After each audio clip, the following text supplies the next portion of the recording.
Mais toi, à titre personnel, tu te sens plus homme ou femme?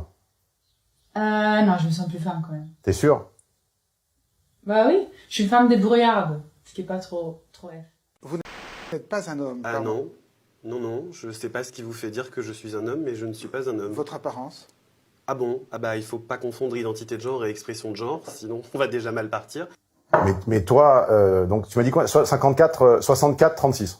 64-36, ouais. Mais toi, personnellement, tu te sens plus homme ou femme ou entre les deux ou... Non, je dirais 100% femme.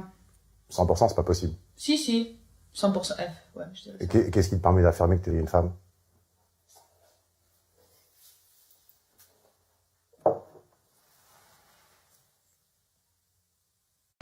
Je hais ce siècle. J'aime pas du tout. Mais qu'est-ce qui vous irrite? Tout. On n'a plus aucune liberté. Rappelez-vous les années 70, 80. On fumait, on faisait l'amour, on roulait vite, on pouvait boire. Le théâtre marchait, les affaires marchaient. Maintenant, tout est des réseaux sociaux ridicules où des gens s'expriment, quelquefois bien, mais très souvent, c'est des abrutis. Vous regardez la télé, ce ne sont que des débats.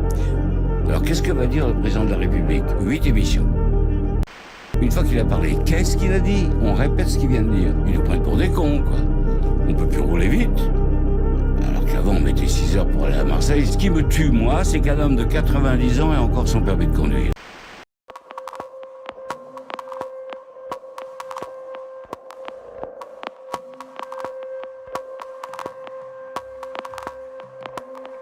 Réagir en disant moi je revendique le droit à la paresse. Est-ce que c'est encore ce que vous dites aujourd'hui? Mais tout à fait, parce que c'est profondément écologique et parce que c'est profondément social. Pourquoi écologique? Parce que il y a 2500 études dans le monde qui montrent que plus on travaille, plus on émet du carbone. J'ai un compte à la HSBC à Hong Kong puisque j'ai vécu 10 ans à Hong Kong. J'envoie de l'argent à Paris quand j'en ai besoin. Chaque fois que j'envoie 3000 €, c'est la révolution. Il téléphone à Bercy, il y a monsieur Gave qui fait rentrer du pognon, c'est sûrement de la drogue, etc. Donc je veux dire, c'est absolument extraordinaire à quel point mon pognon dans les banques n'est plus à moi. Ils ont fermé mon compte où j'étais depuis 40 ans en France. Tous mes comptes. Donc d'un seul coup, je me suis retrouvé sans compte bancaire. C'était quelle banque? Je vais pas le dire. Enfin si, c'est le Crédit du Nord, que j'étais depuis 1977. J'avais jamais eu un incident. Ils vous ont donné ça comme motif ou... Ils m'ont rien donné du tout. La banque n'a pas à vous expliquer pourquoi ils ferment votre compte. Elle peut fermer tous les comptes sans vous l'expliquer. Il faut que vous le sachiez. Donc ce que je veux dire par là, c'est que... Il y avait combien sur tous ces comptes-là? Bon, il devait y avoir 30 000 €, quoi. Mais ils me les ont donnés, ils me les ont envoyés, ils m'ont envoyé un chèque. Mais comme j'avais pas de banque pour en trouver une autre, pardon, j'ai été ensuite essayer de demander à 2 banques. Ils m'ont dit, ah non, vous êtes une personne politiquement dangereuse, donc on n'ouvre pas de compte à ces gens-là. Donc, grosso modo, vous vous rendez pas... Dans les relations hommes-femmes aujourd'hui, on a atteint, au nom de la liberté sexuelle, un niveau de surveillance qui est complètement délirant, et surtout sur les hommes. Depuis la période MeToo et Balance ton porc, on a mis sur le même pied d'égalité des harceleurs sexuels et de simples dragueurs. Si ça continue, plus aucun homme n'osera parler à une inconnue. Et comme les femmes continuent à attendre que ce soit les hommes qui fassent le premier pas, tout ça va finir dans une solitude généralisée assez misérable. En fait, comme on s'ennuie, comme il y a de l'eau courante et qu'il n'y a plus des patrouilles de loups qui essaient de mordre les gens s'ennuient et on trouve des nouvelles théories, des nouveaux problèmes. Voilà. Le jour où il n'y aura plus d'eau courante et il y aura besoin de tarter la tribu d'en face, t'inquiète pas que les hommes, ils auront le droit d'être poilus, d'avoir du bide, tant qu'ils mettront des coups de massue à qui il faut les mettre pour ramener à manger et pour faire de toi la reine de la tribu, c'est tout. Et puis finalement, toutes les féminismes, comment elles finissent? Elles finissent par demander à un énorme déménageur hongrois, tu vois, de les démonter, ou à une Kaira du 9-3 de les démonter, parce que finalement, la femme, elle est quand même... assujettie à un truc, c'est qu'elle aime la testo. Qu'elle le veuille ou pas, elle aime la testo, c'est ça qui la fait kiffer.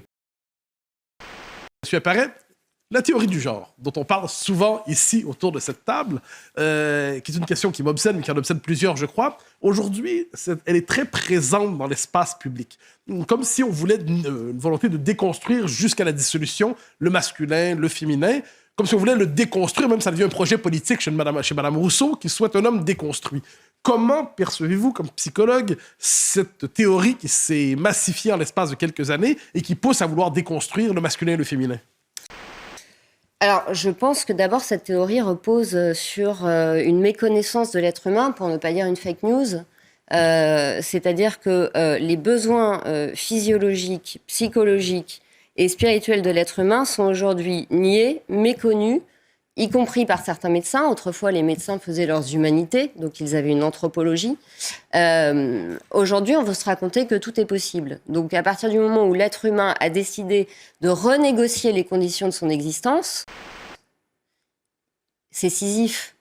Il met toute son énergie à aller en arrière et à répéter sans cesse le même, au lieu d'accepter ce roc biologique de la différence des sexes, à partir de laquelle il va pouvoir créer et construire quelque chose, élaborer son féminin ou son masculin. Donc, c'est une méconnaissance et, accessoirement, c'est une haine. C'est-à-dire que moi, en tant que femme, je n'ai absolument pas envie qu'on vous déconstruise plus. Hein. Je pense que vous l'êtes suffisamment et qu'on a plutôt besoin d'hommes beaucoup plus verticaux qui prennent pleinement leur place dans leur pouvoir de masculin. C'est-à-dire que le pouvoir du féminin n'est pas le pouvoir du masculin. Le pouvoir du féminin, c'est l'unité, c'est l'intériorité. Le pouvoir du masculin, c'est la dualité, c'est l'extériorisation. Et c'est pas réactionnaire de dire ça. On a des compétences complémentaires. C'est-à-dire que je pense que si la nature a prévu 2 genres, la nature n'étant pas stupide, c'est qu'il y a une bonne raison à cela. Et au lieu d'aimer cette complémentarité comme une richesse, elle veut la supprimer. Donc elle veut revenir à un matriarcat sacrificiel où l'enfant garçon est d'emblée castré. C'est-à-dire que la seule réponse qu'elle a à la domination patriarcale d'il y a 150 ans, c'est la vengeance sur les hommes par la castration. Je pense que c'est une régression psychique.